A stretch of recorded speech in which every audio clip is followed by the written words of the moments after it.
How to activate a new Capital One credit card. Hey everyone, welcome back to the channel.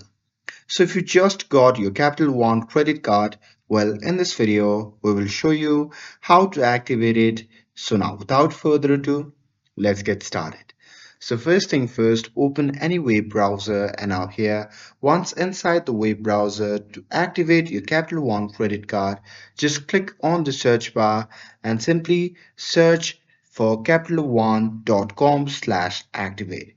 And here, once you search for it, you'll be prompted to the interface like this. So here, once you see the interface like this, you can simply sign in or activate, or if you don't have an Capital One online account, you can simply enroll and activate. So here, I'm going to simply click on sign in and activate, and on the next page, I need to enter my credential to log in to my account. And here, once logged in, your new card will appear with an active card option. So just follow the prompts to confirm your card details and complete the activation. And that's it. That's how you can activate your new Capital One credit card. With this, if you found this video helpful, then don't forget to like, share, and subscribe to get updated for more videos. Thanks for watching, and I'll see you in the next video.